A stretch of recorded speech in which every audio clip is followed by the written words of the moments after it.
ಏನಾಗಲಿ ಮುಂದೆ ಸಾಗುನಿ, ಬಯಸುತ್ತಿಲ್ಲ ಸಿಗದು ಬಾಳಲಿ. ಹಾಯ್ ಎಲ್ರಿಗೂ ನಮಸ್ಕಾರ. Welcome back to my YouTube channel. Guys, ನನ್ನ ಚಾನಲ್ನ ಯಾರೆಲ್ಲ ಇನ್ನೂ ಸಬ್ಸ್ಕ್ರೈಬ್ ಮಾಡ್ಕೊಂಡಿಲ್ಲ ಪ್ಲೀಸ್ ಹೋಗಿ ಸಬ್ಸ್ಕ್ರೈಬ್ ಮಾಡ್ಕೊಳ್ಳಿ. ನೀವು ಆಲ್ರೆಡಿ ಸಬ್ಸ್ಕ್ರೈಬರ್ ಆಗಿರೋ ಥ್ಯಾಂಕ್ ಯು ಸೋ ಮಚ್. ನನ್ನ ಇನ್ಸ್ಟಾಗ್ರಾಮ್ ಲಿಂಕನ್ನು ನಾನು ಡಿಸ್ಕ್ರಿಪ್ಷನಲ್ಲಿ ಹಾಕಿದ್ದೀನಿ, ಚೆಕ್ಔಟ್ ಮಾಡ್ಕೊಳ್ಳಿ ಅಂತ ಹೇಳ್ತಾ ಈ ವ್ಲಾಗ್ ಸ್ಟಾರ್ಟ್ ಮಾಡ್ತಿದ್ದೀನಿ. ಆ್ಯಸ್ ಯೂಶುವಲ್ ನಾನು day in my life start ಮಾಡಿ ತುಂಬಾ ದಿನ ಆಗಿತ್ತು. ಬಿಕಾಸ್ ಸಮ್ ಇಶ್ಯೂಸ್ ಇತ್ತು ಮನೆಯಲ್ಲಿ, ಹಾಗಾಗಿ ನಾನು ಡೇ ಇನ್ ಮೈ ಲೈಫ್ ಮಾಡೋದನ್ನು ಸ್ಟಾಪ್ ಮಾಡಿದ್ದೆ. 1 ವೀಕ್ ಆಗೋಗಿತ್ತು ನಿಯರ್ ನಾನು ವ್ಲಾಗ್ ಸ್ಟಾರ್ಟ್ ಮಾಡಿ. ಹಾಗಾಗಿ ಇವತ್ತು day in my life start ಮಾಡೋಣ ಅಂತ. ಆ್ಯಂಡ್ ಸ್ಯಾಟರ್ಡೇ ಆಗಿರೋದ್ರಿಂದ ಮಾರ್ನಿಂಗ್ ಎದ್ದೆ. ಮಾರ್ನಿಂಗ್ ಇವತ್ತು ಎಳ್ನೀರು ಇರಲಿಲ್ಲ, ಯಾಕಂದರೆ ಆನ್ಲೈನಲ್ಲಿ ಔಟ್ ಆಫ್ ಸ್ಟಾಕ್ ಅಂತ ಬಂತು. ಹಾಗಾಗಿ ನಾನೇನು ಹೇಳಿದೆ ತಮ್ಮಗೆ, ಈಚೆ ಏನಾದರೂ ಔಟ್ಸೈಡ್ ಹೋಗ್ತೀವಲ್ವ ಆವಾಗ ಬೇಕಂದರೆ ಎಳ್ನೀರು ಕುಡ್ಕೊಳ್ಳೋಣ ಬಿಡು, ಆರ್ಡ್ರ್ ಮಾಡಬೇಡ ಅಂತ ಹೇಳಿದೆ. ಮಾರ್ನಿಂಗ್ ಎದ್ದು ಆ್ಯಸ್ ಯೂಶುವಲ್ ಒಂದು ಗ್ಲಾಸ್ ನೀರು ಕುಡಿದು ಅದಾದಮೇಲೆ ಕಾಫಿ ಇಟ್ಕೊಂಡೆ ನನಗೆ ನಮ್ಮಮ್ಮಗೆ. ಹಂಗೆ ಕಾಫಿ ಕುಡಿತಾ ನಾನು ವ್ಲಾಗ್ ಹಾಕಿದ್ರು ಮನೇಲಿ, ವ್ಲಾಗ್ ನೋಡ್ಕೊಂಡು ಕಾಫಿ ಕುಡಿಯೋಣ ಅಂತ. ಲೈಕ್ ಅಂದರೆ ಈ ಪ್ರೀವಿಯಸಲ್ಲಿ ಏನು ವ್ಲಾಗ್ ಹಾಕಿದ್ದೆ ನಾನು, ಲಾಸ್ಟ್ ವ್ಲಾಗ್, ಅದನ್ನು ನೋಡಿಕೊಂಡು ಕಾಫಿನ ಕುಡಿದೆ. ಅದಾದಮೇಲೆ ಬ್ರೇಕ್ಫಾಸ್ಟ್ಗೆ ಏನು ಮಾಡೋಣ ಅಮ್ಮ ಅಂದಾಗ ಲೈಕ್ ಮಶ್ರೂಮ್ ಸಾಂಬಾರು ಮಾಡಿದರು. ಮಶ್ರೂಮ್ ಸಾಂಬಾರಿಗೆ ರೈಸ್ ಮಾಡಿದರು. ಮಾರ್ನಿಂಗ್ ಟೈಮ್ ಇರಲಿಲ್ಲ ಅಂದ್ಕೊಂಡು ಬಾಕ್ಸ್ಗೆ ರೈಸ್ ಮಾಡ್ಕೊಂಡಿದ್ರು. ನಾನೇನು ಮಾಡಿದೆ, ರೈಸ್ ತುಂಬ ತಿನ್ನಬಾರ್ದು, ರೈಸು ಆರೋಗ್ಯಕ್ಕೆ ಅಷ್ಟೊಂದು ಒಳ್ಳೇದಲ್ಲ ಗೈಸ್. ಹಾಗಾಗಿ ನಮ್ಮಮ್ಮಗೆ ಎಲ್ಲ ಚಪಾತಿ ಮಾಡ್ಕೊಳ್ಳೋಣ ಅಮ್ಮ ಅಂತ. ಬಿಕಾಸ್ ನೈಟ್ ಮುದ್ದೆ ತಿಂದ್ರಿಂದ ಆಗೇನು ಮುದ್ದೆ ಬೇಡ, ಚಪಾತಿ ಮಾಡ್ಕೊಳ್ಳೋಣ ಅಂತ ಇಟ್ಟಿಸ್ಕಿಕ್ಕೊಂಡೆ ಗೋಧಿನಲ್ಲಿ. ಚಪಾತಿ ಮಾಡ್ಕೊಂಡಿದ್ದಾಯಿತು. ನನಗೆ ನಮ್ಮಮ್ಮಗೆ ಚಪಾತಿ ಸುಟ್ಕೊಂಡ್ಬಿಟ್ಟು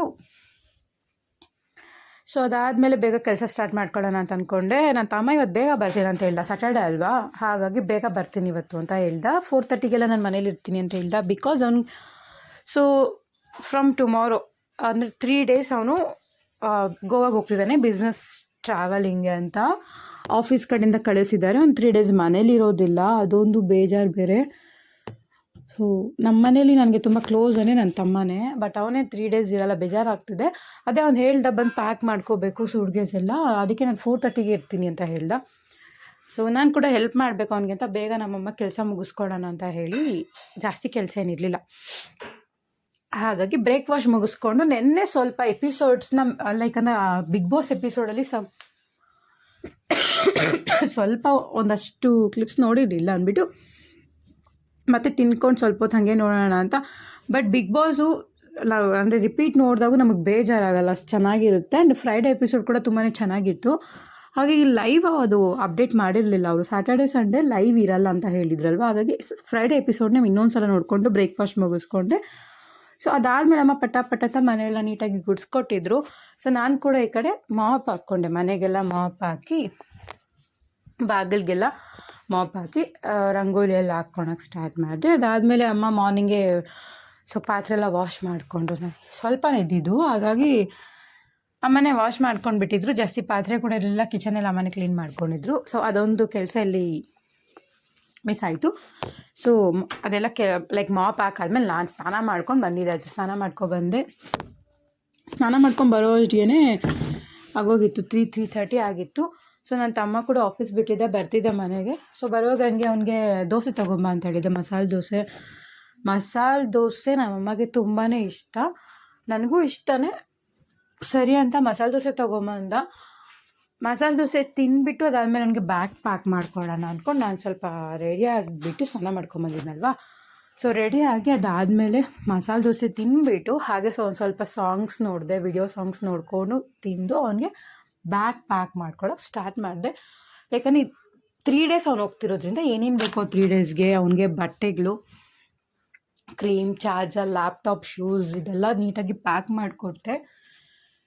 ಅವನ್ನ ಕೇಳಿದೆ ನಾನು, ಬೇಜಾರಾಗ್ತಿದೆಯೇನೋ 3 days ಹೋಗ್ತಾ ಇದೆಯಾ ಅಂತ ಹೇಳಿದ್ರೆ. ಅವನಿಗೆ ಫುಲ್ ಎಕ್ಸೈಟ್ಮೆಂಟ್ ಇದೆ. ಓಕೆ, ಬೇಜಾರಿದೆ ಅಂದರೆ ಅವನಿಗೆ ಖುಷಿ ಕೂಡ ಇದೆ ಗೋವಾಗೆ ಹೋಗ್ತಾ ಇರೋದು. ನಾವು ಹೋಗಬೇಕು ಗೈಸ್ ಗೋವಾಗೆ. ಗೋವಾ ಒಂದು ನೈಸ್ ಪ್ಲೇಸ್, ಅದು ಹೇಳ್ಬೇಕಂತ ತುಂಬ ಜನಕ್ಕೆ ಇಷ್ಟ ಗೋವಾಗೆ ಹೋಗಬೇಕು ಅಂತ. ನನಗೂ ಒಂದು ಡ್ರೀಮ್ ಅಂತ ಹೇಳ್ಬೋದು, ಬಿಗ್ ಡ್ರೀಮ್ ಅಲ್ಲ, ಒಂದು ಸ್ಮಾಲ್ ಡ್ರೀಮ್ ಅಂತ ಹೇಳ್ಬೋದು ಗೋವಾಗೆ ಹೋಗೋದು.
ಸೊಪ್ಪು ಕೂಡ ನಾವು ಆನ್ಲೈನಲ್ಲಿ ತರಿಸ್ಕೊಬೋದು, ಅದರಲ್ಲೇನಿಲ್ಲ. ಬಟ್ ಆದರೆ ಕ್ಲೀನ್ ಮಾಡಿ ಕೊಡ್ತಾರೆ. ಸೊ ಆನ್ಲೈನಲ್ಲಿ ಬಜೆಟ್ ಹೆಂಗಿರುತ್ತೋ ಅದೇ ಥರ ಕ್ಲೀನ್ ಕೂಡ ಮಾಡಿ ಕೊಟ್ಟಿರ್ತಾರೆ.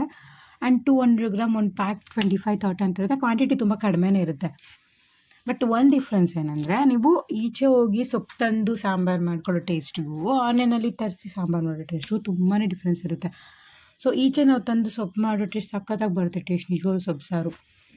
ಸೊ ಆ್ಯಂಡ್ ನನ್ನ ತಮ್ಮ ತುಂಬಾ ಫೇವ್ರೆಟ್ ಅಂದರೆ ಅವ್ನಿಗೆ 2 ಸಾಂಬಾರು, ಒಂದು ಬಸ್ ಸಾಂಬಾರು, ಒಂದು ಸೊಪ್ಪು ಸಾಂಬಾರು. ಹಾಗಾಗಿ ಸೊಪ್ಪು ಸಾಂಬಾರು ಬೇಕು ಅಂತ ಕೇಳಿದ್ದಕ್ಕೆ ಆನ್ಲೈನಲ್ಲಿ ಬೇಡ ಈಚೆ ಹೋಗಿ ತರೋಣ ಅಂತ ಹೇಳಿದೆ. ಸೊ ಈ ವೆದರ್ ಹಂಗಿದೆ ಗೈಸ್, ಈಚೆ ಹೋಗೋಕ್ಕೆ ಯಾರಿಗೂ ಇಷ್ಟ ಆಗಲ್ಲ. ಅದಕ್ಕಂತ ನಾನು ಆನ್ಲೈನ್ ಮಾಡ್ತೀನಿ ಇರು ಅಂತ ಹೇಳಿದ್ದು. ಬಟ್ ಬೇಡ ಈಚೆನೇ ಹೋಗೋಣ ಅಂತ ಅಂದ್ಕೊಂಡೆ. ವೆದರ್ ನೋಡಿ, ಹೋಗ್ಬೇಕಾದ್ರೆ ಈ ಒಂದು 15 ಡೇಸಿಂದ ವೆದರ್ ಒಂಥರ ಚಳಿ ಗಾಳಿ ಈ ಥರ ಜಾಸ್ತಿ ಇದೆ. ಆ್ಯಂಡ್ ಈಚೆ ಹೋಗೋದಕ್ಕೆ ಯಾರಿಗೂ ಇಷ್ಟ ಆಗಲ್ಲ. ನನ್ನ ತಮ್ಮನ ಕೇಳಿ ನನಗೂ ಈ ಥರ ವೆದರ್ ಅದು ಹೆಂಗೋ ಹೋಗ್ತೀಯ ನೀನು ಗೋವಾಗೆ 3 ಡೇಸ್ ಅಂತ ಕೇಳಿದೆ. ಅವನು ಲೈಕ್ ಅಂದರೆ ಇಂಥ ಫೇವ್ರೆಟ್ ಪ್ಲೇಸ್ ಆದ್ರೂ ಇಂಥ ವೆದರಲ್ಲಿ ಯಾರಿಗೂ ಹೋಗಕ್ಕೆ ಇಷ್ಟ ಆಗಲ್ಲ. ನನಗೂ ಕೂಡ ನಿಜವಾಗ್ಲೂ ಇಷ್ಟ ಇಲ್ಲ. ವರ್ಕ್ ಇರೋದಕ್ಕೆ ಅಷ್ಟೇ ಹೋಗ್ತಿರೋದು ಅಂತ ಹೇಳ್ದ. ಬಟ್ ತುಂಬ ಮಿಸ್ ಮಾಡ್ಕೊತೀನಿ ಅವ್ನ ಜೊತೆ ಜಗಳ ಆಡೋದನ್ನೆಲ್ಲ ನಾನು. ಆ್ಯಂಡ್ ಇಷ್ಟು ವರ್ಷದಲ್ಲಿ ನಮ್ಮ ಮನೆಯಲ್ಲಿ 1 ವಾರ, 5 ದಿನ, 15 ದಿನ ಈ ಥರ ಯಾವತ್ತೂ ಯಾರನ್ನೂ ಒಬ್ಬನೊಬ್ಬನು ಬಿಟ್ಟಿರಲಿಲ್ಲ. ಇದೇ ಫಸ್ಟ್. ಅಂದರೆ ವರ್ಕ್ ಇರೋದ್ರಿಂದ, ಸೊ ಆಫೀಸ್ ಕೆಲಸದ ಮೇಲೆ ಹೋಗ್ತಿರೋದ್ರಿಂದ ಅಷ್ಟೇ.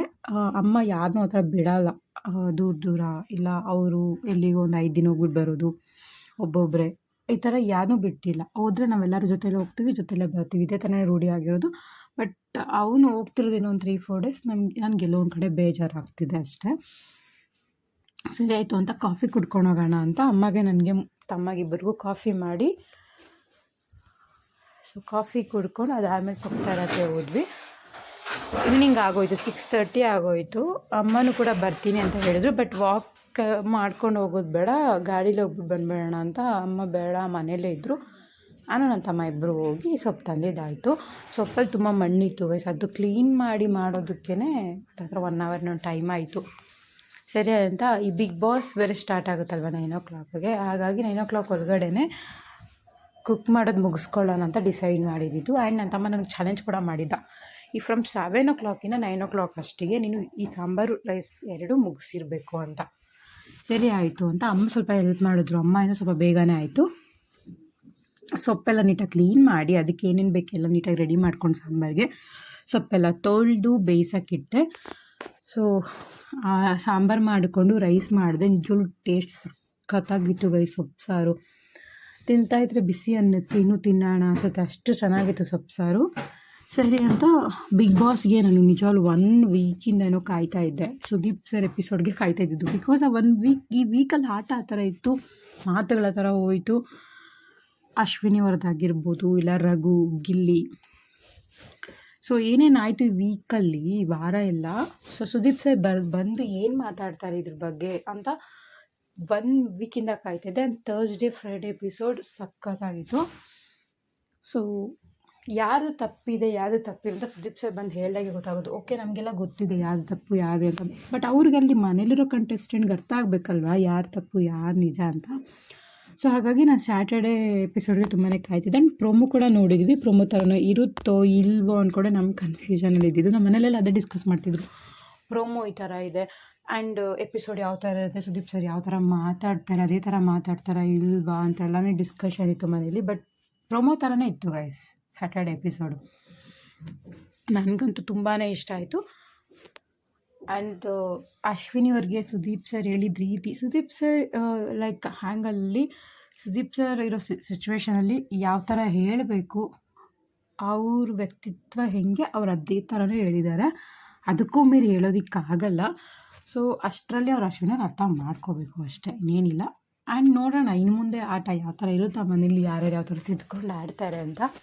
ಆ್ಯಂಡ್ ರಿಪೀಟ್ 2 times ನೋಡಿದ್ದೀನಿ ನಾನು. 11 o'clock ಮೇಲೆ ಒಂದು ಸಲ ನೋಡಿದೆ ಆ್ಯಂಡ್ 9 o'clock ಬಂದಿದ್ದು ಒಂದು ಸಲ ನೋಡಿದೆ. ವ್ಯೂವರ್ಸ್ ಕೂಡ ತುಂಬ ಇತ್ತು, 21 lakh ಏನೋ ಬಂದಿತ್ತು ಜಿಯೋ ಹಾಟ್‌ಸ್ಟಾರಲ್ಲಿ ನೋಡುವಾಗ. ನಾನು ವ್ಯೂವರ್ಸಲ್ಲಿ 21 lakh ಏನೋ ತೋರಿಸ್ತಾ ಇತ್ತು. ಆ್ಯಂಡ್ ನನಗಂತೂ ತುಂಬಾ ಖುಷಿ ಕೂಡ ಆಯಿತು ಆ ಎಪಿಸೋಡ್ ನೋಡಿ. ಸೊ ಬಿಗ್ ಬಾಸ್ ನೋಡಿ ಮಲ್ಕೊಂಡೆ ಗೈಸ್. ಐ ಹೋಪ್ ಈ ವ್ಲಾಗ್ ನಿಮಗೆ ಇಷ್ಟ ಆಗಿದೆ ಅನ್ಕೋತೀನಿ.